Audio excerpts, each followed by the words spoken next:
Break ਤੋਂ ਤੁਹਾਡਾ ਸਭ ਦਾ ਸਵਾਗਤ ਹੈ ਲਾਈਵ ਚਰਚਾ ਪ੍ਰੋਗਰਾਮ ਵਿੱਚ ਤੇ ਅੱਜ ਅਸੀਂ ਗੱਲ ਕਰ ਰਹੇ ਹਾਂ ਕਿ ਅਸੀਂ ਬੈਰੀਐਟ੍ਰਿਕ ਸਰਜਰੀ ਦੇ ਰਾਹੀਂ ਕਿਵੇਂ ਮੋਟਾਪੇ ਤੋਂ ਛੁਟਕਾਰਾ ਪਾ ਸਕਦੇ ਹਾਂ ਤੇ ਇਸ ਦੇ ਬਾਰੇ ਸਾਨੂੰ ਜਾਣਕਾਰੀ ਦੇ ਰਹੇ ਨੇ doctor Jasmeet Singh Ahluwalia consultant bariatric and advance laparoscopic surgeon. Doctor Ahluwalia ਅਸੀਂ ਗੱਲ ਕਰ ਰਹੇ ਸੀਗੇ ਕਿ ਬੈਰੀਐਟ੍ਰਿਕ ਸਰਜਰੀ ਦੇ ਰਾਹੀਂ ਅਸੀਂ ਕਿਵੇਂ ਮੋਟਾਪੇ ਤੋਂ ਛੁਟਕਾਰਾ ਪਾ ਸਕਦੇ ਹਾਂ। ਇਹਦਾ ਤੁਸੀਂ ਦੱਸ ਰਹੇ ਸੀ ਹੁਣ ਤੱਕ ਕਿ ਜਿਹੜੀਆਂ ਮਤਲਬ ਟ੍ਰੀਟਮੈਂਟਸ ਜਿਹੜੀਆਂ ਹੈਗੀਆਂ ਨੇ ਕਿ ਥੋੜਾ ਬਹੁਤ ਸਰਜਰੀਜ਼ ਵਗੈਰਾ ਮੰਗਦੀਆਂ ਨੇ, ਕੋਈ ਐਵੇਂ ਦੀਆਂ ਵੀ ਟ੍ਰੀਟਮੈਂਟ ਹੈਗੀਆਂ ਨੇ ਜੋ ਵਿਦਆਊਟ ਸਰਜਰੀ ਅਸੀਂ ਉਹਨਾਂ ਨੂੰ ਕਰ ਸਕਦੇ ਹਾਂ, ਮਤਲਬ ਉਹਨਾਂ ਨੂੰ ਫੋਲੋ ਕਰ ਸਕਦੇ ਹਾਂ weight reduce ਕਰਨ ਦੇ ਲਈ? ओके देखो ਜਿਹੜਾ ਇੰਡੀਕੇਸ਼ਨ ਫॉर ਬੈਰੀਐਟ੍ਰਿਕ ਹੈ ਮਤਲਬ BMI more than 32.5 ਪਲੱਸ ਕੋਈ ਹੋਰ ਐਸੋਸੀਏਟਡ ਬਿਮਾਰੀ ਹੈ BMI more than 37.5 ਇਹਦਾ ਵਿੱਚ ਸਭ ਤੋਂ ਅੱਛਾ ਟ੍ਰੀਟਮੈਂਟ ਤਾਂ ਬੈਰੀਐਟ੍ਰਿਕ ਹੀ ਮੰਨਿਆ ਜਾਂਦਾ ਅਗਰ weight ਨਹੀਂ ਲੂਜ਼ ਹੋ ਰਿਹਾ ਹੈ। ਅਗਰ weight ਥੋੜਾ ਜ਼ਿਆਦਾ ਜਿਸ ਤਰ੍ਹਾਂ ਕਿਸੇ ਦਾ ਸਪੋਜ਼ BMI is 31 ਜਿਹੜਾ ਬੈਰੀਐਟ੍ਰਿਕ ਨਹੀਂ ਫਾਲ ਹੋ ਰਿਹਾ ਲੇਕਿਨ ਮੈਡੀਸਿਨਸ ਨਾਲ ਜਾਂ ਬਾਕੀ ਮੈਥਡਸ ਨਾਲ ਡਾਈਟਿੰਗ ਨਾਲ ਵੀ ਨਹੀਂ ਘਟ ਰਿਹਾ ਜੀ। ਸੋ ਉਹਦੇ ਲਈ ਕੁਝ ਮੈਥਡਸ ਹੈ which are upcoming ਜਿਸ ਤਰ੍ਹਾਂ ਅੱਜਕੱਲ ਇੱਕ ਬੈਲੂਨਿੰਗ ਕੀਤੀ ਜਾਂਦੀ ਹੈ ਐਂਡੋਸਕੋਪਿਕ ਬੈਲੂਨਿੰਗ। ਉਹ ਐਂਡੋਸਕੋਪ ਦੇ ਰਾਹੀਂ ਮੂੰਹ ਚੋਂ ਇੱਕ ਕੈਮਰਾ ਪਾ ਕੇ ਇੱਕ ਬੈਲੂਨ ਸਟਮਕ ਦੇ ਅੰਦਰ ਛੋੜ ਦਿੱਤਾ ਜਾਂਦਾ ਹੈ। ਸਟਮਕ ਉਹ ਆਰਗਨ ਹੈ ਜਿਹਦੇ ਵਿੱਚ ਖਾਣਾ ਜਾ ਕੇ ਰੁਕਦਾ ਹੈ। ਸੋ ਅੰਦਰ ਜਾ ਕੇ ਉਹਨੂੰ ਫੁਲਾ ਦਿੰਦੇ ਹੈ ਵਿਦ ਵਾਟਰ ਔਰ ਉਹ ਸਟਮਕ ਦੀ ਸਪੇਸ ਜਿਹੜੀ ਆਕੂਪਾਈ ਕਰਕੇ ਰੱਖਦਾ ਹੈ। ਪੇਸ਼ੈਂਟ ਨੂੰ ਥੋੜਾ ਖਾਣਾ ਖਾਣ ਨਾਲ ਫੀਲਿੰਗ ਆਉਂਦੀ ਹੈ ਕਿ ਮੇਰਾ ਪੇਟ ਭਰ ਗਿਆ।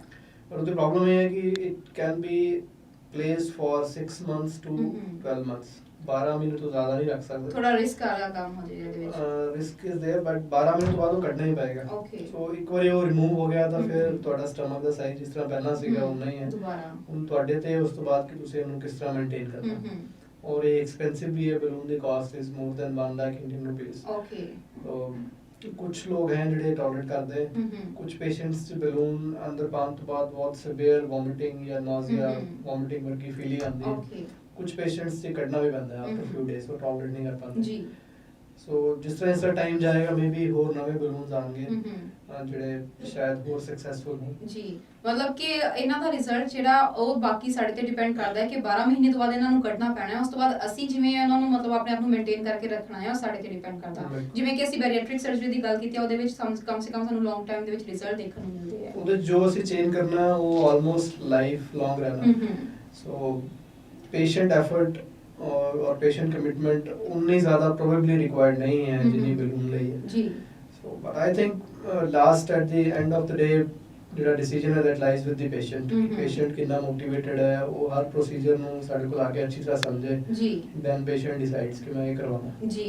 ਇੱਕ ਜਿਵੇਂ ਲੇਡੀਜ਼ ਜਿਨ੍ਹਾਂ ਦੀ ਡਿਲੀਵਰੀ ਹੋਈ ਹੁੰਦੀ ਹੈ ਇੱਕਦਮ ਉਹਨਾਂ ਦਾ ਬਹੁਤ ਜ਼ਿਆਦਾ weight gain ਕਰ ਲੈਂਦੀਆਂ ਨੇ ਤੇ ਉਹ ਵਾਪਸ ਆਪਣੀ ਪੋਜੀਸ਼ਨ ਦੇ ਵਿੱਚ ਆਪਣੀ ਸ਼ੇਪ ਦੇ ਵਿੱਚ ਆਉਣਾ ਚਾਹੁੰਦੀਆਂ ਨੇ ਬਟ ਕਈ ਵਾਰੀ ਉਹਨਾਂ ਦਾ weight ਨਹੀਂ ਘਟਦਾ ਹੈਗਾ ਕਿ ਜਿਨ੍ਹਾਂ ਦੇ C ਸੈਕਸ਼ਨ ਵਗੈਰਾ ਹੋਏ ਨੇ ਜਾਂ ਕੁਝ ਐਵੇਂ ਦੀ ਡਿਲੀਵਰੀਜ਼ ਦੇ ਵਿੱਚੋਂ ਕੁਝ ਲੰਘੀਆਂ ਨੇ ਕਿ ਉਹ ਵੀ ਇਹ ਸਰਜਰੀ ਨੂੰ ਆਪਟ ਕਰ ਸਕਦੀਆਂ ਨੇ ਲੇਡੀਜ਼। C ਸੈਕਸ਼ਨ ਜਿਹੜੇ ਬੜੇ almost I think her patient ਦੇ ਹੁੰਦੇ ਆ ਔਰ ਜ਼ਿਆਦਾਤਰ ਪੇਸ਼ੈਂਟ ਜਿਹੜੇ ਬੈਰੀਐਟ੍ਰਿਕ ਸਰਜਰੀ ਲਈ ਫੀਮੇਲਸ ਆਉਂਦੀਆਂ ਹੁੰਦੇ ਪ੍ਰੀਵੀਅਸ ਕੋਈ ਨਾ ਕੋਈ ਸਰਜਰੀ ਹੋਈ ਹੁੰਦੀ ਹੈ। Okay so it can be coffee patients ਨੂੰ ਇਵਨ ਹਰਨੀਆ ਹੁੰਦਾ ਔਰ ਅਸੀਂ ਇਹ ਸਰਜਰੀ ਦੇ ਨਾਲ ਹਰਨੀਆ ਵੀ ਰਿਪੇਅਰ ਕਰ ਸਕਦੇ ਹਾਂ। ਓਕੇ ਠੀਕ ਹੈ। ਤੇ ਇੱਕ ਜਿਵੇਂ ਅੱਜਕੱਲ ਟ੍ਰੀਟਮੈਂਟ ਚੱਲੀ ਹੈ ਟਮੀ ਟਕ ਦੀ ਬਹੁਤ ਜ਼ਿਆਦਾ ਅਸੀਂ ਸੁਣਨ ਨੂੰ ਮਿਲਦੀ ਆ ਤੇ ਇਹਦੇ ਵਿੱਚ ਕੀ ਇਹ ਸਰਜਰੀ ਹੈਗੀ ਆ ਜਾਂ ਇਹਦਾ ਕੀ ਸਾਈਡ ਇਫੈਕਟ ਜਾਂ ਇਹਦਾ ਕੀ ਇਫੈਕਟ ਦੇਖਣ ਨੂੰ ਮਿਲਦਾ ਆ ਕਿਉਂਕਿ ਟਮੀ ਦਾ ਨਾਮ ਮਤਲਬ ਕਿਤੇ ਨਾ ਕਿਤੇ ਬੈਲੀ ਨਾਲ ਜੁੜੀ ਹੋਈ ਇਹ ਚੀਜ਼ ਹੈਗੀ ਆ ਨਾ ਤੇ ਪਤਾ ਇਹਦੇ ਬਾਰੇ ਥੋੜਾ ਦੱਸ ਦਿਓ।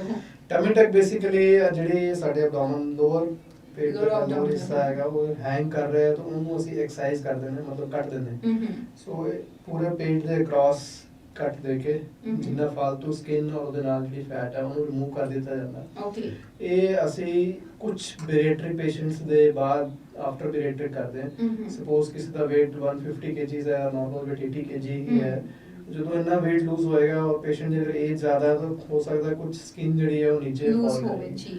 ਉਹਨੂੰ ਅਸੀਂ ਰਿਮੂਵ ਕਰਨ ਲਈ ਬਾਅਦ ਦੇ ਵਿੱਚ 1.5-2 ਸਾਲ ਦੇ ਬਾਅਦ ਉਹ ਲੂਜ਼ ਸਕਿਨ ਜਿਹੜੀ ਰਿਮੂਵ ਕਰ ਦਿੰਦੇ which is called ਟਮੀ ਟਕ या मेडिकल टर्म जो नो एब्डोमिनोप्लास्टी सर्जरी कहते हैं। ओके लेकिन अगर वो पेशेंट जेड़ा नु वेट ज्यादा है बैरिएट्रिक दी रेंज फॉल करता लेकिन वो बैरिएट्रिक तो डर के कि कोई कॉम्प्लिकेशन ना हो जाए या कोई लॉन्ग टर्म कोई प्रॉब्लम ना आए सिंपल टमी टक करा लें तो ਉਹਦਾ ਕੋਈ ਬਹੁਤ ਜ਼ਿਆਦਾ ਅੱਛਾ ਬੈਨੀਫਿਟ ਨਹੀਂ ਹੁੰਦਾ ਬਿਕੋਜ਼ ਉਹਨਾਂ ਦੇ ਅੰਦਰੋਂ ਦੀ ਕੁਝ ਵੀ ਚੇਂਜ ਨਹੀਂ ਹੁੰਦਾ ਬੋਡੀ ਸਿਸਟਮ ਜਿਹੜਾ ਉਹ ਸੇਮ ਹੀ ਰਹੇਗਾ ਸਟਮਕ ਦਾ ਸਾਈਜ਼ ਖਾਣੇ ਦਾ ਐਬਜ਼ੌਰਪਸ਼ਨ ਜੀ ਔਰ ਓਵਰ ਟਾਈਮ ਉਹ weight ਰੀਗੇਨ ਹੋ ਜਾਂਦਾ। ਓਕੇ ਔਰ ਟਮੀ ਟਕ ਨਾਲ ਬਹੁਤ ਜ਼ਿਆਦਾ ਲੂਜ਼ ਵੀ ਨਹੀਂ ਹੋਏਗਾ usually hardly 3 to 4 kg 5 kg ਇੰਨਾ ਕਿਲੋ ਬਟ ਇਹ ਫਿਰ ਪ੍ਰੋਪਰ ਸਿਰਫ ਉਹਨੇ ਪੋਰਸ਼ਨਸ ਨੂੰ ਹੀ ਕਵਰ ਕਰੇਗਾ ਜਿਹਨੂੰ ਅਸੀਂ ਜਿਹੜਾ ਪੋਰਸ਼ਨ ਰਿਮੂਵ ਕਰਾਂਗੇ ਉਹਨਾਂ ਪੋਰਸ਼ਨ ਹੀ ਕਵਰ ਹੋਏਗਾ। ਓਕੇ ਇਸੇ ਤਰ੍ਹਾਂ ਲਾਈਪੋਸੈਕਸ਼ਨ ਹੈ ਲਾਈਪੋਸੈਕਸ਼ਨ ਚ ਛੋਟਾ ਜਿਹਾ ਹੋਲ ਕਰਕੇ ਉਹਦੇ 'ਚ ਇੱਕ ਮੈਟਲ ਦਾ ਕੈਨੂਲਾ ਪਾ ਕੇ ਫੈਟ ਸਕ ਕੀਤੀ ਜਾਂਦੀ। ਲਾਈਪੋ ਮੀਨਸ ਫੈਟ ਔਰ ਲਾਈਪੋਸੈਕਸ਼ਨ ਮੀਨਸ ਫੈਟ ਨੂੰ ਸਕ ਕੀਤਾ ਜਾਂਦਾ। ਵੈਕਿਊਮ ਮਸ਼ੀਨ ਨਾਲ ਫੈਟ ਨੂੰ ਜਿੱਥੇ ਤੁਹਾਨੂੰ ਲੱਗਦਾ ਕਿ ਫੈਟ ਜ਼ਿਆਦਾ ਹੈ ਉਹਨੂੰ ਰਿਮੂਵ ਕੀਤਾ ਜਾਂਦਾ।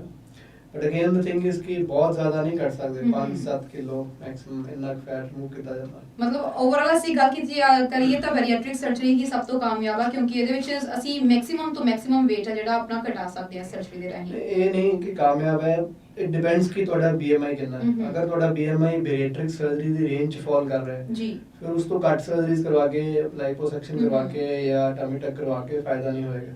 ਲੇਕਿਨ ਅਗਰ ਤੁਹਾਡਾ weight ਹੀ ਸਪੋਜ਼ 30 BMI ਹੈ, ਤੁਹਾਨੂੰ ਹੋਰ ਕੋਈ ਪ੍ਰੋਬਲਮ ਨਹੀਂ ਹੈ, ਤੁਸੀਂ ਥੋੜਾ ਜਿਹਾ ਘਟਾਉਣਾ ਚਾਹੁੰਦੇ ਹੋ, ਐਬਡੋਮਨ ਦੀ ਸ਼ੇਪ ਠੀਕ ਕਰਨਾ ਚਾਹੁੰਦੇ ਹੋ, ਜਾਂ ਕਿਸੇ ਨੂੰ ਡਬਲ ਚਿਨ ਹੈ ਜਾਂ ਸਿਰਫ ਆਰਮਸ ਤੇ ਹਲਕਾ ਜਿਹਾ ਥੋੜੀ ਜਿਹੀ ਟਾਈਟਨਿੰਗ ਕਰਨੀ, ਉਹਨਾਂ ਲਈ ਇਹ ਕਾਸਮੈਟਿਕ ਪ੍ਰੋਸੀਜਰਸ ਹੈ ਜਿਹੜੇ ਕਹ ਲਓ ਲਾਈਪੋਸੈਕਸ਼ਨ ਜਾਂ ਟਮੀ ਟਕ। ਜੀ ਬਿਲਕੁਲ, ਮਤਲਬ ਅੱਜਕੱਲ ਸਾਡੇ ਕੋਲ ਸਾਇੰਸ ਨੇ ਇੰਨੀ ਜ਼ਿਆਦਾ ਤਰੱਕੀ ਕਰ ਲਈ ਹੈ ਕਿ ਸਾਡੇ ਬੋਡੀ ਦੇ ਜਿਹੜੇ ਵੀ ਪਾਰਟ ਤੇ ਸਾਨੂੰ ਫੈਟ ਲੱਗਦੀ ਹੈ ਅਸੀਂ ਉਹਨੂੰ ਵਾਪਸ ਸ਼ੇਪ ਦੇ ਵਿੱਚ ਲਿਆ ਸਕਦੇ ਹਾਂ। ਐਵੇਂ ਨਹੀਂ ਅਸੀਂ ਕਹਿ ਸਕਦੇ ਕਿ ਅਸੀਂ ਜੇ ਕਰੀਨਾ ਕਪੂਰ ਵਾਂਗੂ ਬਣਨਾ ਹੈ ਤਾਂ ਉਹਨਾਂ ਨੂੰ ਅਸੀਂ ਸਰਜਰੀਜ਼ ਕਰਵਾ ਕੇ ਉਹਨਾਂ ਵਰਗੀ ਲੁੱਕ ਅਸੀਂ ਲਿਆ ਸਕਦੇ ਹਾਂ। ਬਿਲਕੁਲ, ਉਹ that is a different section. ਮਤਲਬ ਬੈਰੀਐਟ੍ਰਿਕ ਜਿਹੜਾ it is not a cosmetic surgery. Cosmetic ਨਹੀਂ, ਮਤਲਬ ਕਿਸੇ ਅਲੱਗ-ਅਲੱਗ ਅਸੀਂ ਪੋਰਸ਼ਨਸ ਨੂੰ, ਜਿਵੇਂ ਅਸੀਂ ਕਹਿ ਦਿੰਦੇ ਆ ਕਿ ਫਲਾਣੇ ਦਾ ਇੰਨਾ weight ਸੀ ਉਹਨਾਂ ਨੇ ਇੱਕਦਮ ਕਰ ਲਿਆ। ਅਸੀਂ ਕਹਿ ਦਿੰਦੇ ਆ ਕਿ ਹੀਰੋਇਨਸ ਦੀ ਐਗਜ਼ਾਮਪਲ ਦਿੱਤੀ ਜਾਂਦੀ ਹੈ ਕਿ ਸੋਨਾਕਸ਼ੀ ਸਿਨਹਾ ਨੇ weight ਇੰਨਾ ਸੀ ਤੇ ਉਹਨੇ ਇੰਨਾ ਰਿਡਿਊਸ ਕਰ ਲਿਆ। ਤੇ ਜੇਕਰ ਕਿਸੇ ਦਾ 100 ਐਂਡ ਅਬਵ weight ਹੈਗਾ ਉਹ ਵੀ ਬੈਰੀਐਟ੍ਰਿਕ ਸਰਜਰੀ ਰਾਹੀਂ ਉਹਨੂੰ ਘੱਟ ਕਰ ਸਕਦਾ ਹੈ।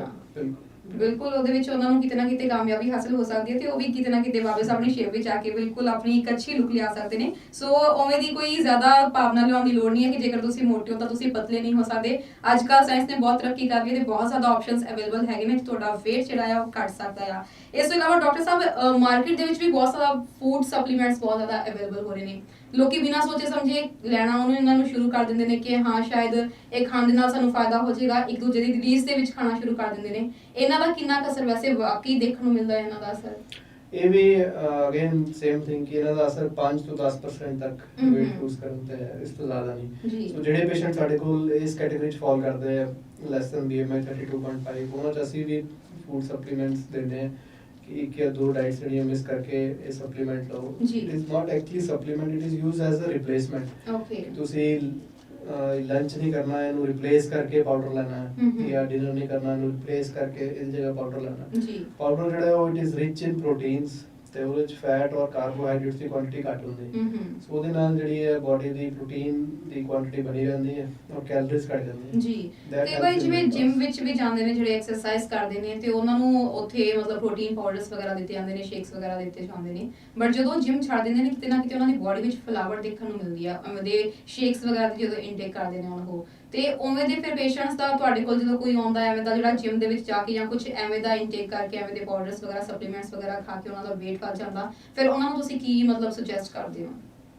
ਅਗੇਨ ਡਿਪੈਂਡ ਕਰਦਾ ਉਹਦੀ ਹਿਸਟਰੀ ਤੇ ਕਿ ਸਭ ਤੋਂ ਜ਼ਿਆਦਾ weight ਕਿੰਨਾ ਸੀਗਾ, ਉਹਨੇ ਕਿੰਨਾ ਘਟਾ ਪਾਏ, ਕਿੰਨਾ ਰੀਗੇਨ ਹੋਇਆ ਜੀ, ਔਰ ਪ੍ਰੈਜ਼ੈਂਟਲੀ ਉਹਦਾ BMI ਕਿੰਨਾ ਹੈ। तो सारी कैलकुलेशंस करके अगर ਸਾਨੂੰ ਲੱਗਦਾ ਹੈ ਕਿ ਇਹ ਜਿਮ ਨਾਲ ਜਾਂ ਬਾਕੀ ਕਿਸੇ ਹੋਰ ਮੈਥਡ ਨਾਲ ਘਟਾ ਸਕਦਾ ਹੈ ਤਾਂ ਉਸ ਨੂੰ ਇਨਕਰੇਜ ਕਰਦੇ ਹਾਂ ਕਿ ਪਹਿਲਾਂ ਤੁਸੀਂ ਟਰਾਈ ਕਰ ਲਓ maybe another ਫਿਊ more months. But ਅਗਰ ਉਹਦਾ BMI ਜ਼ਿਆਦਾ ਹੈ, ਕਾਫੀ ਜ਼ਿਆਦਾ ਹੈ, then we feel ਕਿ ਬੈਰੀਐਟ੍ਰਿਕ ਇਜ਼ ਐਨ ਆਪਸ਼ਨ ਜੀ। ਤੁਹਾਡੇ ਕੋਲ ਜਿਵੇਂ ਪੇਸ਼ੈਂਟਸ ਆਉਂਦੇ ਜ਼ਿਆਦਾ ਸੰਖਿਆ ਵਿੱਚ ਕੌਣ ਆਉਂਦੇ ਆ? ਲੇਡੀਜ਼ ਆਉਂਦੀਆਂ ਨੇ ਕਿ ਜੈਂਟਸ ਆਉਂਦੇ ਨੇ? I think little bit more of females ਜ਼ਿਆਦਾ ਕੌਨਸ਼ੀਅਸ ਨੇ ਬਿਲਕੁਲ ਆਪਣੀ ਹੈਲਥ ਨੂੰ ਲੈ ਕੇ। ਤੇ ਕੀ ਉਹਨਾਂ ਦੀ ਜ਼ਿਆਦਾ ਪਸੰਦ ਕਿਹੜੀ ਹੁੰਦੀ ਹੈ? ਜੇ ਤੁਸੀਂ ਉਹਨਾਂ ਨਾਲ ਗੱਲ ਕਰਦੇ ਹੋ, ਉਹਨਾਂ ਨਾਲ ਪੂਰਾ ਕੰਸਲਟ ਕਰਦੇ ਹੋ, ਤੇ ਉਹਨਾਂ ਦੀ ਕੀ ਪਹਿਲੀ ਪਸੰਦ ਹੁੰਦੀ ਹੈ? ਕਿਹੜੀ ਸਰਜਰੀ ਨੂੰ ਉਹ ਜ਼ਿਆਦਾ ਪ੍ਰੈਫਰੈਂਸ ਦਿੰਦੇ ਨੇ? ਇਹ ਕੁਝ ਪੇਸ਼ੈਂਟਸ ਹੈ ਜਿਹੜੇ ਆਲਰੇਡੀ ਨੈਟ ਤੋਂ ਬੜੀ ਰਿਸਰਚ ਕਰਕੇ ਆਏ ਹੁੰਦੇ ਜਾਂ ਕਿਸੇ ਹੋਰ ਬੈਰੀਐਟ੍ਰਿਕ ਸਰਜਨ ਨੂੰ ਮਿਲ ਕੇ ਆਏ ਹੁੰਦੇ, ਉਹਨਾਂ ਦੇ ਮਾਈਂਡ 'ਚ ਕਲੀਅਰ ਹੁੰਦਾ ਹੈ ਕਿ ਦਿਸ ਇਜ਼ ਦੀ ਸਰਜਰੀ ਵਿਚ ਆਈ ਵਾਂਟ ਟੂ ਆਪਟ। ਅਗਰ ਉਹ ਮੇਰੀ ਚੋਇਸ ਨਾਲ ਮੈਚ ਕਰਦੇ ਹੈ, ਜੋ ਮੇਰਾ ਫਾਰਮੂਲਾ ਹੈ ਕੈਲਕੂਲੇਸ਼ਨ ਕਰਨ ਦਾ, ਦੈਨ ਵੀ ਗੋ ਅहेड। अगर वो नहीं मैच करते, सपोज मैं ए सर्जरी करना चाहना हूँ, बी करवाना चाहते, then we see कि बी भी ਉਹਨਾਂ ਲਈ ਫਾਇਦੇਮੰਦ ਹੋਏਗੀ, ਕੋਈ ਨੁਕਸਾਨ ਤਾਂ ਨਹੀਂ ਕਰੇਗਾ। ਫਿਰ ਉਹਨੂੰ ਸਾਰੇ ਪ੍ਰੋਜ਼ ਐਂਡ ਕੌਨਸ ਦੱਸ ਕੇ ਕਿ ਇਹਨਾਂ ਦਾ ਕੀ ਫਾਇਦਾ ਨੁਕਸਾਨ ਹੈ, ਫਿਰ ਅਸੀਂ ਮਿਊਚੁਅਲੀ ਡਿਸਾਈਡ ਕਰਦੇ ਹਾਂ ਕਿ ਵੀ ਵਿਲ ਗੋ ਅहेड ਵਿਦ ਜੀ। ਜਿਹੜੇ ਡਾਇਬੀਟਿਕ ਪੇਸ਼ੈਂਟਸ ਹੁੰਦੇ ਨੇ ਕਿ ਉਹਨਾਂ ਦਾ ਵੀ ਇਸ ਦੇ ਵਿੱਚ ਇਲਾਜ ਕੀਤਾ ਜਾਂਦਾ ਸਰਜਰੀ ਦੇ ਥਰੂ, ਉਹਨਾਂ ਦੀ ਵੀ ਡਾਇਬੀਟਿਸ ਵਗੈਰਾ ਤੇ ਕੰਟਰੋਲ ਕੀਤਾ ਜਾਂਦਾ, ਜਿਵੇਂ ਡਾਇਬੀਟਿਸ 1 ਐਂਡ ਡਾਇਬੀਟਿਸ 2 ਦੇ ਟਾਈਪ ਦੇ ਪੇਸ਼ੈਂਟਸ ਹੁੰਦੇ ਨੇ, ਤੇ ਉਹਨਾਂ ਦੇ ਨਾਲ ਇਹ ਸਰਜਰੀ ਦਾ ਕਿਵੇਂ ਮਤਲਬ ਕੰਬੀਨੇਸ਼ਨ ਫਿਰ ਬਣਦਾ ਹੈ? ਇਹ ਸਰਜਰੀ ਮੇਨਲੀ ਡਾਇਬੀਟੀਜ਼ ਟਾਈਪ 2 ਲਈ ਪ੍ਰੈਫਰਡ ਹੈ। ਓਕੇ ਟਾਈਪ 1 ਅਗਰ ਪੇਸ਼ੈਂਟ ਹੈ ਔਰ ਉਹਦਾ weight ਇੰਨਾ ਜ਼ਿਆਦਾ ਹੈ ਕਿ ਉਹਨੂੰ ਬਿਕੋਜ਼ ਆਫ weight ਸਰਜਰੀ ਕਰਵਾਉਣੀ ਪੈਂਦੀ ਹੈ, then it is a different story, we can do it।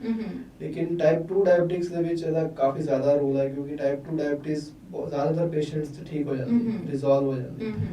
ਸੋ ਜਿਹੜੀ ਡਾਇਬੀਟਿਸ ਰਿਮਿਸ਼ਨ ਹੈ, that is coming up now as a major thing। ਜੀ ਈਵਨ ਮੈਂ ਤੁਹਾਨੂੰ ਪਹਿਲਾਂ ਵੀ ਦੱਸਿਆ ਕਿ 27.5 BMI ਤੇ ਹੀ ਹੁਣ ਜ਼ਿਆਦਾਤਰ ਵਰਲਡ ਦੀਆਂ ਸੋਸਾਇਟੀਜ਼, ਈਵਨ ਲਾਸਟ ਡੇਟਾ ਆਇਆ ਜੀ। ਵਰਲਡ 'ਚ 45 ਮੇਜਰ ਐਸੋਸੀਏਸ਼ਨ ਸੀਗੀਆਂ, ਜਿਨ੍ਹਾਂ 'ਚ American diabetes association ADA, international diabetes federation, ਇਹ ਦੋ ਗਾਈਡਲਾਈਨਸ ਹੈ ਜਿਹੜੇ ਜ਼ਿਆਦਾਤਰ ਡਾਇਬੀਟਿਸ ਟ੍ਰੀਟਮੈਂਟ ਲਈ ਵਰਲਡ ਓਵਰ ਫਾਲੋ ਹੁੰਦੇ ਜੀ। ਇਹ ਸਾਰਿਆਂ ਨੇ ਰਿਕਮੈਂਡ ਕੀਤਾ ਕਿ ਅਗਰ BMI 27.5 ਤੋਂ ਜ਼ਿਆਦਾ ਹੈ और शुगर नहीं कंट्रोल हो रही with the best available medicines and insulin, then you should opt for metabolic surgery। जी। और even there are patients जिन्हां ਨੂੰ ਹਾਲੇ ਉਸ डायबिटीज स्टार्ट ही हुई है after a few years ਦੇ ਸੇ ਕਿ ਨਹੀਂ ਅਸੀਂ ਸਰਜਰੀ ਕਰਵਾ ਕੇ ਇਹਨੂੰ ਠੀਕ ਕਰਨਾ ਚਾਹੁੰਦੇ, ਉਹ ਵੀ patients now they are coming up। ਤੇ ਜਿਹੜੇ ਪੇਸ਼ੈਂਟਸ ਨੇ ਇੱਕ ਵਾਰੀ ਸਰਜਰੀ ਕਰਵਾ ਲਈ ਹੈ ਤੇ ਆਫਟਰ ਕੁਝ ਟਾਈਮ ਉਹਨਾਂ ਨੂੰ ਸਾਲ 10 ਸਾਲ 12 ਸਾਲ ਬਾਅਦ ਉਹ ਦੁਬਾਰਾ ਲੱਗ ਰਿਹਾ ਉਹਨਾਂ ਨੂੰ ਕਿ ਉਹਨਾਂ ਵਿੱਚ ਮੋਟਾਪਾ ਵਾਪਸ ਆਇਆ, ਕੀ ਇੱਕ ਵਾਰੀ ਸਰਜਰੀ ਕਰਵਾਉਣ ਤੋਂ ਬਾਅਦ ਉਹ ਦੁਬਾਰਾ ਸਰਜਰੀ ਕਰਵਾ ਸਕਦੇ ਨੇ? करवा सकते हैं। अगर पेशेंट तैयार नहीं करे, उन्होंने भूल ही गया कि मैं सर्जरी करवाई है, मैं कुछ बेसिक प्रिंसिपल जो है हेल्दी लाइफ स्टाइल के फॉलो करना है, अगर वो वॉकिंग पेशेंट कर रहा है या फूड ਜਿਹੜਾ ਰਿਪੀਟਡਲੀ ਅਨਹੈਲਦੀ ਲੈ ਰਿਹਾ ਹੈ, ਕਈ ਵਾਰੀ ਜਿਵੇਂ ਐਸ ਯੂ ਨੋ ਕਿ ਸਾਡਾ ਲਾਈਫਸਟਾਈਲ ਕਿ ਅੱਜਕੱਲ ਬਹੁਤ ਜ਼ਿਆਦਾ ਐਵੇਂ ਦਾ ਹੋ ਚੁੱਕਿਆ ਹੈ, ਹੈਕਟਿਕ ਸਕੇਜੂਲ ਹੋ ਚੁੱਕਿਆ, ਆਪਣੇ ਲਈ ਟਾਈਮ ਨਹੀਂ ਮਿਲਦਾ ਜਾਂ ਖਾਣਾ ਪ੍ਰੋਪਰ ਟਾਈਮ ਤੇ ਨਹੀਂ ਖਾਦਾ ਜਾਂਦਾ, ਉਹਦੇ ਕਰਕੇ ਕਿਤੇ ਨਾ ਕਿਤੇ ਜਾਂ ਸੈਡੈਂਟਰੀ ਲਾਈਫਸਟਾਈਲ ਦੇ ਕਰਕੇ ਦੁਬਾਰਾ ਆਪਣੀ ਸਿਹਤ ਵੱਲ ਨਹੀਂ ਇੰਨਾ ਧਿਆਨ ਦਿੱਤਾ ਜਾਂਦਾ, ਉਹਨਾਂ ਦੇ ਕਿਤੇ ਨਾ ਕਿਤੇ ਫਿਰ ਓਬੈਸਿਟੀ ਵੱਲ ਉਹ ਵੱਧਦੇ ਜਾ ਰਹੇ ਨੇ ਤੇ ਉਹ ਦੁਬਾਰਾ ਐਵੇਂ ਦਾ ਆਪਸ਼ਨ ਲੈਣਾ ਚਾਹੁੰਦੇ ਨੇ ਕਿ ਉਹ ਲੈ ਸਕਦੇ ਨੇ? ਲੈ ਸਕਦੇ, ਸਰਜਰੀ ਦੁਬਾਰਾ ਕੀਤੀ ਜਾ ਸਕਦੀ, but again this is not advisable ਕਿ ਮੈਂ ਕਹਾਂ ਕਿ ਤੁਸੀਂ ਡਸਨਟ ਮੈਟਰ ਅੱਜ ਸਰਜਰੀ ਕਰਾਓ 10 ਸਾਲ ਬਾਅਦ ਦੁਬਾਰਾ ਕਰ ਦਾਂਗੇ। ਸੋ ਪੇਸ਼ੈਂਟ ਨੂੰ ਧਿਆਨ ਰੱਖਣਾ ਚਾਹੀਦਾ ਹੈ, ਸਾਡੇ ਨਾਲ ਮਿਲਦੇ ਰਹਿਣਾ ਚਾਹੀਦਾ ਹੈ, ਅਸੀਂ ਬਾਰ-ਬਾਰ ਉਹਨੂੰ ਪੁਸ਼ ਕਰਦੇ ਹਾਂ ਕਿ ਲਾਈਫਸਟਾਈਲ ਜਿਹੜੀ ਅੱਛੀ ਰੱਖੋ, ਬਿਕੋਜ਼ ਆਫ ਬੈਡ ਲਾਈਫਸਟਾਈਲ ਜਿਹੜੀ ਹੈ ਉਹਨੂੰ ਕਾਊਂਟਰ ਕਰਨ ਲਈ ਅਸੀਂ ਬਾਰ-ਬਾਰ ਸਰਜਰੀਜ਼ ਕਰੀਏ, ਇਹ ਐਡਵਾਈਜ਼ੇਬਲ ਨਹੀਂ ਹੈ। ਜੀ, ਇੱਕ ਵਾਰ ਜਿਵੇਂ ਤੁਸੀਂ ਸਰਜਰੀ ਕਰਦੇ ਹੋ ਉਸ ਤੋਂ ਬਾਅਦ ਹੌਲੀ-ਹੌਲੀ ਰਿਜ਼ਲਟ ਦੇਖਣ ਨੂੰ ਮਿਲਦਾ ਆ, ਇੱਕ ਸਾਲ ਬਾਅਦ ਤੁਸੀਂ ਜਿਵੇਂ ਕਹਿੰਦੇ ਹੋ ਕਿ ਸਾਲ ਬਾਅਦ ਵੀ ਇੱਕ ਵਾਰੀ ਪੇਸ਼ੈਂਟ ਨੂੰ ਸਾਡੇ ਨਾਲ ਜ਼ਰੂਰ ਕੰਸਲਟ ਕਰਨਾ ਚਾਹੀਦਾ ਆ, ਕੀ ਕੋਈ ਹੈਲਥ ਨੂੰ ਲੈ ਕੇ ਕੋਈ ਪ੍ਰੋਬਲਮ ਤਾਂ ਨਹੀਂ ਆਉਂਦੀ ਜਦੋਂ ਅਸੀਂ ਸਰਜਰੀ ਕਰਵਾਉਂਦੇ ਹਾਂ ਉਸ ਤੋਂ ਬਾਅਦ ਕੋਈ ਹੈਲਥ ਰਿਲੇਟਡ ਪ੍ਰੋਬਲਮ ਤਾਂ ਨਹੀਂ ਦੇਖਣ ਨੂੰ ਮਿਲਦੀ? ਬਾਈ ਐਂਡ ਲਾਰਜ ਅਗਰ ਪੇਸ਼ੈਂਟ ਫੋਲੋ ਕਰਦਾ ਰਹੇ ਸਾਡੀ ਐਡਵਾਈਸ, ਵਿਟਾਮਿਨਸ ਕੈਲਸ਼ੀਅਮ ਦੀ ਇਨਟੇਕ ਲੈਂਦਾ ਰਹੇ ਤਾਂ ਯੂਜੂਅਲੀ ਨਹੀਂ ਆਉਂਦੇ। ਫਿਰ ਵੀ ਇਟ ਇਜ਼ ਸੇਫਰ ਕਿ ਉਹਨੂੰ ਸਾਲ ਦੇ ਬਾਅਦ ਇੱਕ ਵਾਰੀ ਦੇਖਿਆ ਜਾਏ। ਉਹਦੇ ਕਈ ਸਾਰੇ ਰੀਜ਼ਨਸ ਹੈ। ਫਸਟ ਇਜ਼ ਕਿ ਸਾਲ ਦੇ ਵਿੱਚ ਪੇਸ਼ੈਂਟ ਕਾਫੀ ਕੁਝ ਭੁੱਲ ਜਾਂਦਾ ਜੋ ਅਸੀਂ ਉਹਨੂੰ ਐਡਵਾਈਸ ਦਿੱਤਾ, ਇਹ ਖਾਣਾ ਹੈ ਨਹੀਂ ਖਾਣਾ, ਮੈਡੀਸਿਨਸ ਪ੍ਰੋਪਰਲੀ ਲੈ ਰਿਹਾ ਨਹੀਂ ਲੈ ਰਿਹਾ, ਹੋ ਸਕਦਾ ਜੋ ਅਸੀਂ ਲਿਖੀਆਂ ਮੈਡੀਸਿਨਸ ਉਹਨੂੰ ਨਹੀਂ ਮਿਲ ਰਹੀਆਂ, ਉਹਨੇ ਸਬਸਟੀਟਿਊਟ ਕਰਕੇ ਕੁਝ ਹੋਰ ਲੈ ਲਿਆ, ਉਹ ਪ੍ਰੋਪਰਲੀ ਉਹਦੇ ਚ ਇਨਟੇਕ ਹੋਣੀ ਹੈ ਨਹੀਂ ਜੀ। ਉਹ ਪਲੱਸ ਅਸੀਂ ਕੁਝ ਬਲੱਡ ਟੈਸਟ ਵੀ ਕਰਦੇ ਹਾਂ ਕਿ ਕੋਈ ਪ੍ਰੋਬਲਮ ਤਾਂ ਨਹੀਂ ਆ ਰਹੀ, ਕਿਤੇ ਕੋਈ ਕਿਸੇ ਪੇਸ਼ੈਂਟ ਦਾ HP ਤਾਂ ਨਹੀਂ ਘਟ ਰਿਹਾ ਫॉर ਅਦਰ ਰੀਜ਼ਨਸ ਜੀ। ਸੋ ਸਾਲ 'ਚ ਇੱਕ ਵਾਰੀ ਪੇਸ਼ੈਂਟ ਨੂੰ ਰਿਕਮੈਂਡਡ ਹੈ ਕਿ ਜ਼ਰੂਰ ਦਿਖਾਣਾ ਚਾਹੀਦਾ ਜੀ। ਕੀ ਇਹ ਸਕਸੈਸ ਤੁਸੀਂ ਅਗੇਨ ਆਈ ਟੈਲ ਯੂ ਕਿ ਇਹ ਇੱਕ ਨੈਗੇਟਿਵਲੀ ਨਹੀਂ ਇਹਨੂੰ ਲੈਣਾ ਚਾਹੀਦਾ। ਇਵਨ ਅਦਰ ਸਰਜਰੀਜ਼ ਜਿਸ ਤਰ੍ਹਾਂ ਅਸੀਂ ਲੇਸਿਕ ਕਰਾਉਂਦੇ ਹਾਂ ਅੱਖਾਂ ਦੀ, ਉਹਦੇ 'ਚ ਵੀ ਰਿਕਮੈਂਡਡ ਹੈ ਕਿ ਤੁਸੀਂ ਸਾਲ 'ਚ ਇੱਕ ਵਾਰੀ ਜ਼ਰੂਰ ਦਿਖਾਓ। ਲੇਕਿਨ ਜਿਨ੍ਹਾਂ ਦੇ ਸਪੈਕਸ ਉਤਰ ਜਾਂਦੇ ਹਨ ਉਹਨਾਂ ਨੂੰ ਆਫਟਰ ਫਿਊ ਇਅਰਸ ਭੁੱਲ ਜਾਂਦਾ ਕਿ ਉਹਨਾਂ ਨੂੰ ਕਦੀ ਸਪੈਕਸ ਲੱਗਿਆ ਸੀ, ਸੋ ਰੀਵਿਜ਼ਿਟ ਨਹੀਂ ਕਰਦੇ, ਜਦਕਿ this is very much recommended ਕਿ ਤੁਸੀਂ ਆਈ ਸਾਈਟ ਜਿਹੜੀ ਹੈ ਹਰ ਸਾਲ ਚੈੱਕ ਕਰਾਓ ਜੀ। ਔਰ ਇਸ ਤੋਂ ਇਲਾਵਾ ਤੁਸੀਂ ਦੇਖੋ ਹੁਣ ਬੜੇ ਸਾਰੇ ਡਿਜ਼ੀਜ਼ਸ ਲਈ ਰਿਕਮੈਂਡਡ ਹੈ ਕਿ ਸਾਲ 'ਚ ਇੱਕ ਵਾਰੀ ਆਪਣੀ ਬੋਡੀ ਦੀ ਸਕਰੀਨਿੰਗ ਕਰਾਓ। ਔਰ ਬੜੇ ਸਾਰੇ ਲੋਕ ਹੁਣ ਐਜ਼ ਅ ਫੈਸ਼ਨ ਵੀ ਕਰਵਾਉਂਦੇ ਹਨ ਕਿ ਸਾਲ 'ਚ ਇੱਕ ਵਾਰੀ ਸਾਰੇ ਬਲੱਡ ਟੈਸਟ ਕਰਾ ਲਏ, ਸਕੈਨਿੰਗ ਕਰਾ ਲਈ।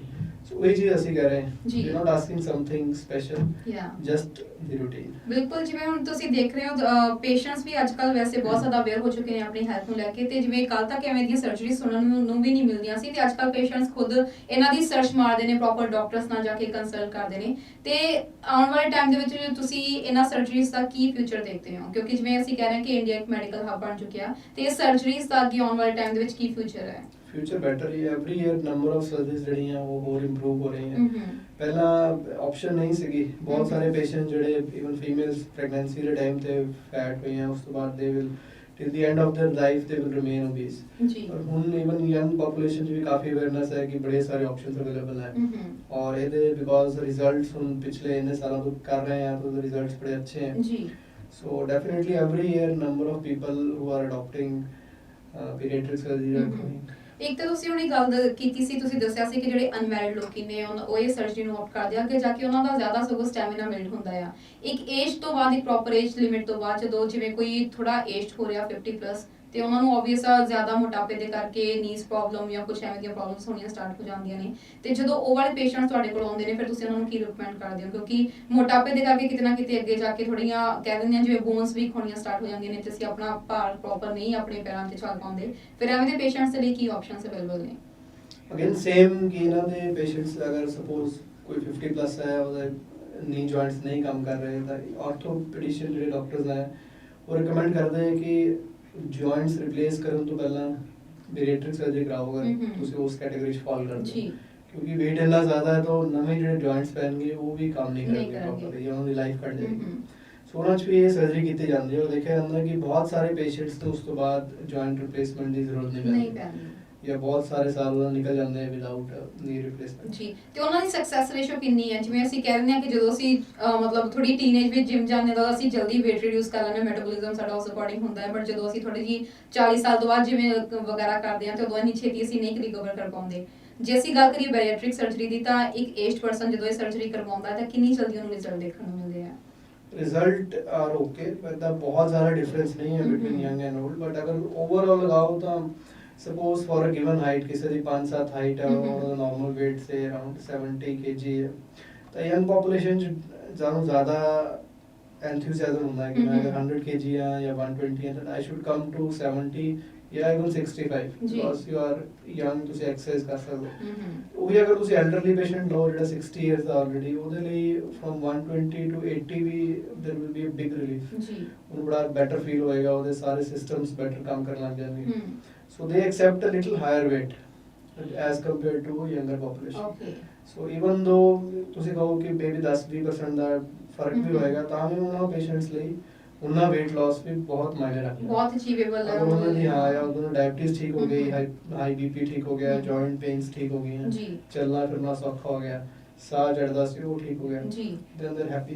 ਤੇ ਜੇ ਅਸੀਂ ਗੱਲ ਕਰੀਏ ਜੈਂਟਸ ਦੀ ਅਤੇ ਲੇਡੀਜ਼ ਦੀ ਕਿ ਉਹਨਾਂ ਦੇ ਵਿੱਚ ਵੀ ਸੇਮ ਹੀ ਦੇਖਣ ਨੂੰ ਮਿਲਦਾ ਹੈ ਕਿ ਉਨੀ ਹੀ ਸਪੀਡ ਦੇ ਨਾਲ ਉਹ ਦੋਵੇਂ ਰਿਕਵਰ ਕਰਦੇ ਨੇ, ਜਾਂ ਫਿਰ ਔਰਤਾਂ ਦੇ ਵਿੱਚ ਥੋੜੀ ਅਲੱਗ ਵੇ ਨਾਲ ਕੰਮ ਕਰਦਾ ਤੇ ਮਰਦਾਂ ਦੀ ਬੋਡੀ ਦੇ ਵਿੱਚ ਅਲੱਗ ਵੇ ਨਾਲ ਕੰਮ ਕਰਦਾ ਆ? ਬਹੁਤ ਜ਼ਿਆਦਾ ਡਿਫਰੈਂਸ ਨਹੀਂ ਹੈ, ਇਹ ਜ਼ਿਆਦਾਤਰ ਇੰਡੀਵਿਜੂਅਲ ਤੇ ਡਿਪੈਂਡ ਕਰਦਾ ਹੈ। ਓਕੇ, ਇੰਡੀਵਿਜੂਅਲ ਜਿਹੜਾ ਹੈ ਉਹਦੀ ਬੋਡੀ ਕਿਸ ਤਰ੍ਹਾਂ ਰਿਸਪੌਂਡ ਕਰਦੀ ਹੈ ਔਰ ਉਹ ਕਿੰਨਾ ਕਮਿਟਡ ਹੈ ਜੀ। ਕੁਝ ਲੋਕ ਜ਼ਿਆਦਾ ਕਮਿਟਡ ਹੈ, ਉਹ ਆਫਟਰ ਸਰਜਰੀ, ਮੇਰੇ ਕੁਝ ਡਾਕਟਰਸ ਵੀ हैं जिन्होंने वैसे ऑपरेट किया है, they are very active, वो आफ्टर सर्जरी 12 किलोमीटर वॉक पे चले जाते हैं, बैडमिंटन खेलते, they have lost lot of weight within 3 months। okay, whereas कुछ लोग हैं ਜਿਹੜੇ ਇਹਨਾਂ ਦੀ ਏਜ ਜ਼ਿਆਦਾ ਹੈ, ਗੋਡੇ ਦਰਦ ਕਰਦੇ, ਉਹੀ weight ਘਟਾਉਣ ਨੂੰ ਉਹਨੂੰ ਮੇਬੀ 1 year ਲੱਗ ਜਾਂਦਾ ਹੈ, 1.5 ਸਾਲ ਲੱਗ ਜਾਂਦਾ। ਕੀ ਆਪਣੇ ਆਪ ਹੀ ਇੱਕ weight ਇੱਕ ਲਿਮਿਟ ਤੇ ਆ ਕੇ ਆਪਣੇ ਆਪ ਘਟ ਜਾਂਦਾ ਹੈ, ਉੱਥੇ ਤੱਕ ਆ ਕੇ ਸਟਕ ਹੋ ਜਾਂਦਾ, ਰੁਕ ਜਾਂਦਾ ਹੈ, ਜਾਂ ਫਿਰ ਇਹ ਟਾਈਮ ਦੇ ਅਕੋਰਡਿੰਗ ਘਟਦਾ ਹੀ ਜਾਂਦਾ ਹੈ? ਕਿਵੇਂ ਪਤਾ ਲੱਗੇਗਾ ਕਿ ਹਾਂ ਇੰਨਾ ਮੇਰੀ ਬੋਡੀ ਦਾ weight ਹੈ ਤੇ ਮੈਨੂੰ ਇੰਨੀ ਬੋਡੀ ਦੇ ਅਕੋਰਡਿੰਗ ਚਾਹੀਦਾ ਹੈ? ਬੋਡੀ ਦਾ weight ਜਿਹੜਾ ਹੈ that depends upon your height।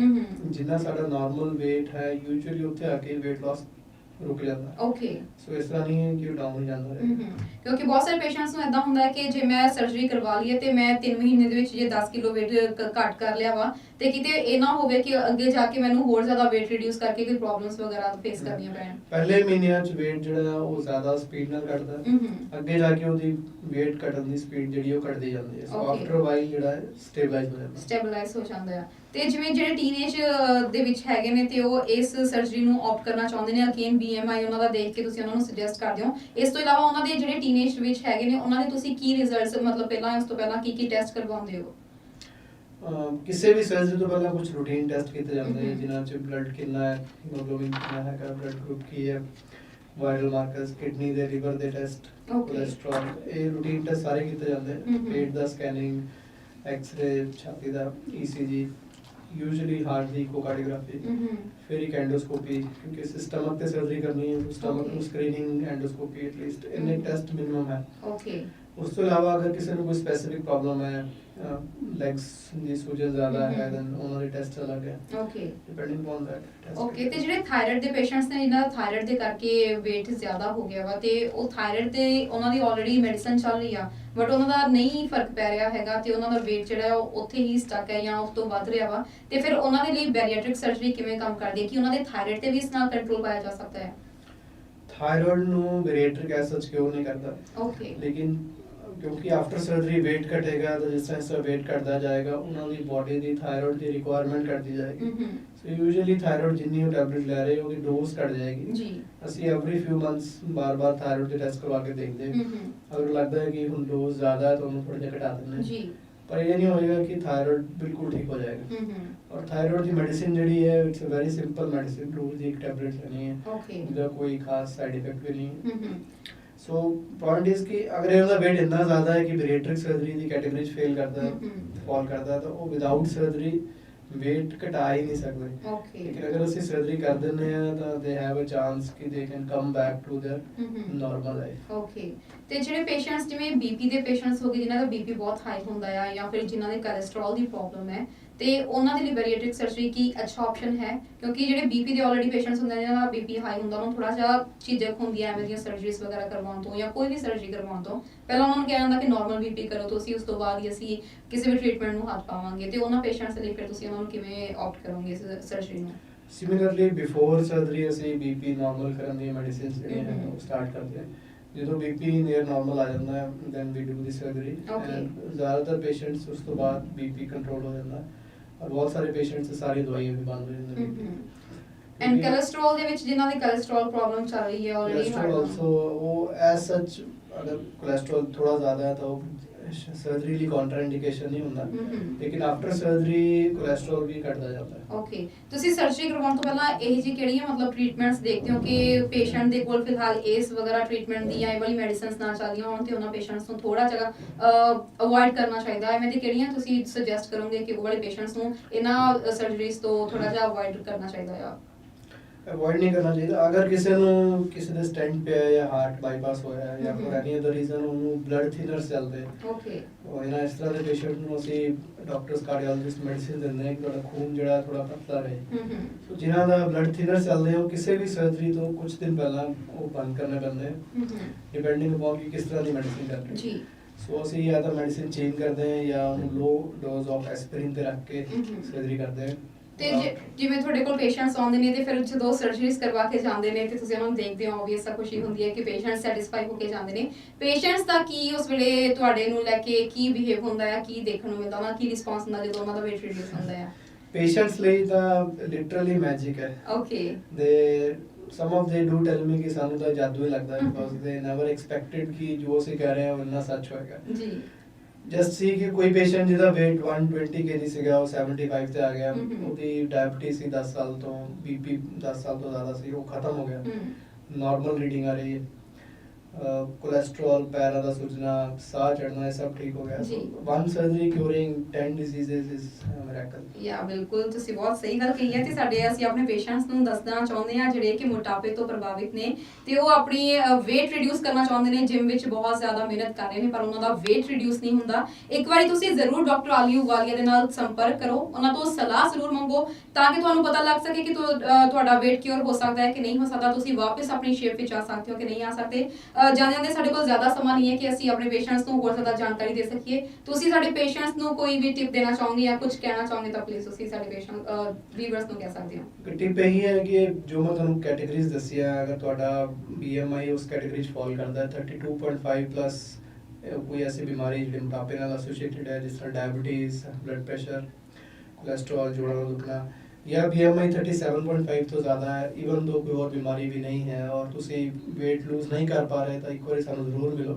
ਬੈਰੀਐਟ੍ਰਿਕ surgery ਅੱਜਕੱਲ ਬਹੁਤ ਸੇਫ ਹੈ, ਦੂਰਬੀਨ ਨਾਲ ਕੀਤੀ ਜਾਂਦੀ ਹੈ ਔਰ ਉਹਦੇ ਵੰਡਰਫੁਲ ਰਿਜ਼ਲਟਸ ਹੈ।